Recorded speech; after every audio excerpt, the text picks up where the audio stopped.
Paddle Ward mentioned it too when he pulled into pit road. Marty, around goes Ericsson and into the barrier.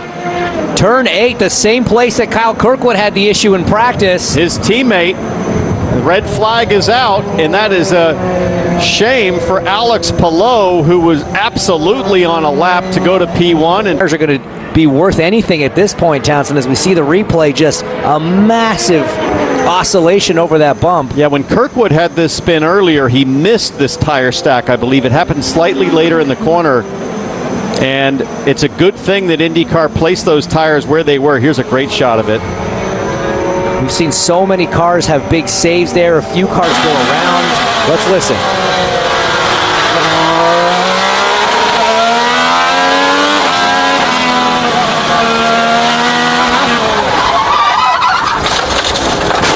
Ooh. Man, that's a weird one. I mean, well, he got wide in the left-hander. There might have been some dirt on his tires, and then it sounded like the engine had a hiccup, and then it just snapped. So far to go. On board the Delaware Life Honda with Marcus Ericsson.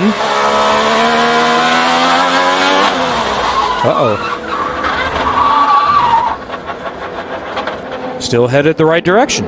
Looked a lot like the number 2 at Joseph Newgarden in practice 1. Eerily similar.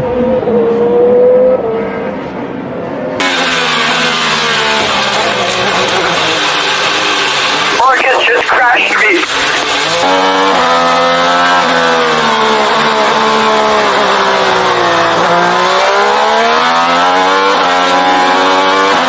This is Colton Herter. There's contact between the teammates. Oh my goodness. Marcus Ericsson in the 28 with from some different teams. Oh, car on the wall in turn 4. That's one of the Andretti cars. Marcus Ericsson, big time crash. And he might catch the attenuator. Oh, 3 impacts outside of turn 4, inside of turn 4, and then the attenuator. Massive shunt for the number 28. Okay. Great news there. I hear Marcus saying he is okay. That was a huge collision there at the exit of turn 4. Yeah, it's such a small thing. You're so focused on the car in front.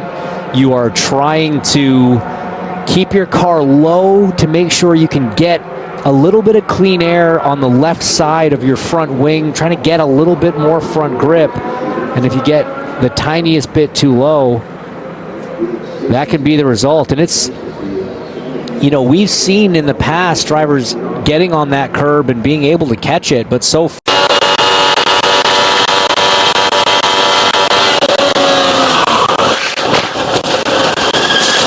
Hold the brake, hold the brake.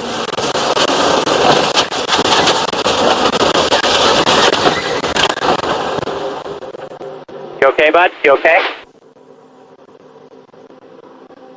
Yeah, I'm okay.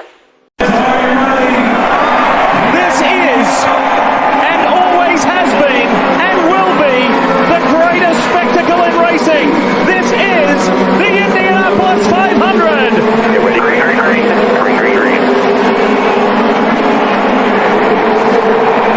Scott McLaughlin in the yellow submarine leads the field to green. Will Power's on the outside. Look back though at Santino Ferrucci. It stars and stripes goes right to P4. Ferrucci's on the hunt with the 3 Penske's leading. further back, I think the blue and orange car Scott Dick. We got a crash at the back. That's Marcus Ericsson. Around goes Pietro Fittipaldi. And I believe is that Catherine Tom 66. Lundquist, the Meyershank Racing rookie. There's Ericsson, car destroyed, banging the steering wheel. His Indy 500 probably over. All of the clean air on board here with Marcus Ericsson. What happened? Oh, Lundquist lost it down low. Damn it. You saw Pietro Fittipaldi going down the inside, getting passed on his outside by Ericsson, and just absolutely nowhere to go for the number 28.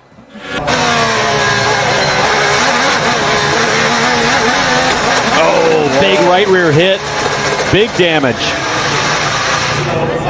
Marcus Ericsson, see the rear steps out, he was a little wide. And that did a lot. Half shaft, suspension.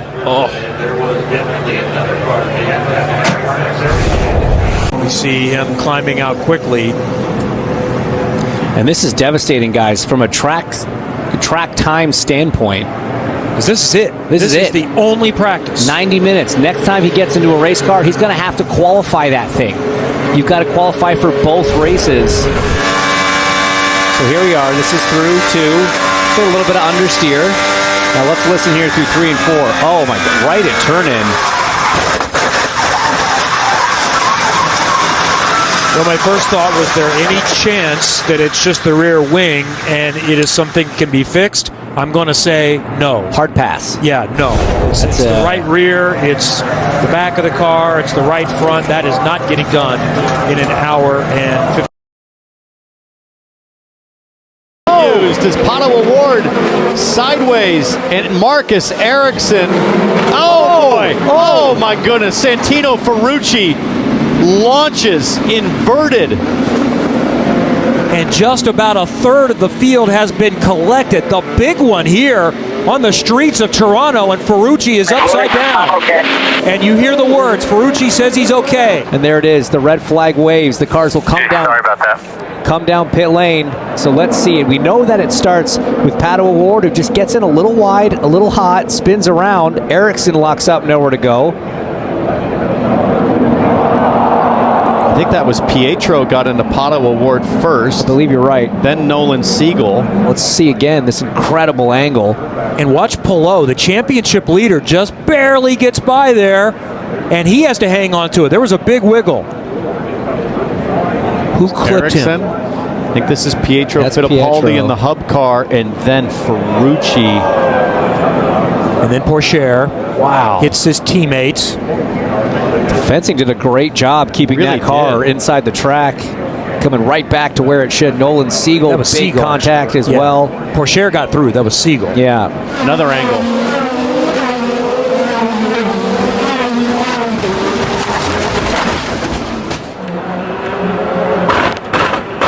Oh my goodness, that is such a terrible feeling. Got McLaughlin.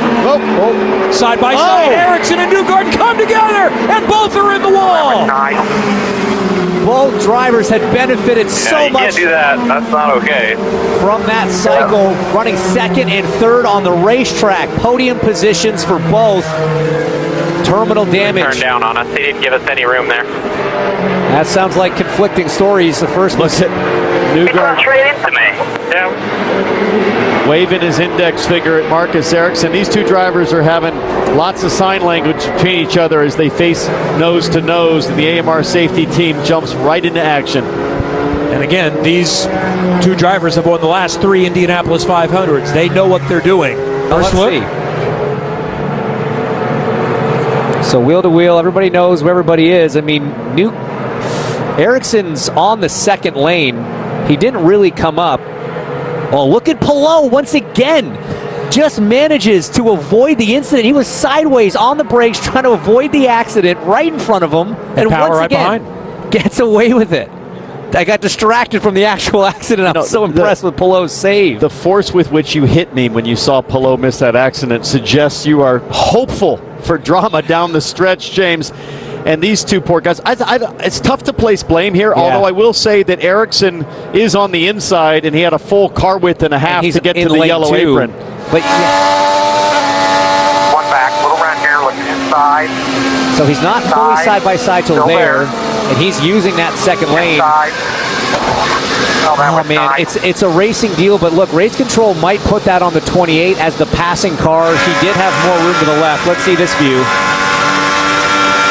Well, they can put it on the 28 all they want. Still outside, just run him in, still outside, still there, But they're still both there. done for the day. Second caution of the day. 2 of the contenders are out in the first half of the Hy-Vee Milwaukee Mile 250s. Marcus Ericsson into the wall. Caution flag is out. Guys, I checked with the team to see if he was struggling with anything just moments ago, and they told me we just know that we need to go a long way on this set of alternate tires. I don't know if he was babying the car a little bit. I don't know what happened right there. Classic Nashville situation, I think. You get a little bit high, like McLaughlin just did.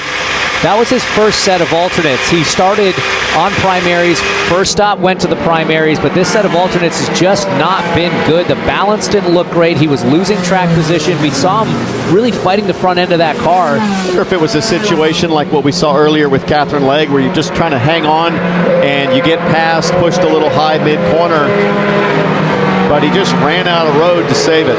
So nobody up the inside. Ericsson just gets the slightest bit high mid-corner, and he's able to keep it out of the wall on the previous lap. But just like McLaughlin, he's got the dirty tire situation. And big wiggle. I mean, he was a little bit high on entry anyway. That had the wiggle correction, and that was the difference. It just pushed the car that extra car width up. And there's just nothing you can do as a driver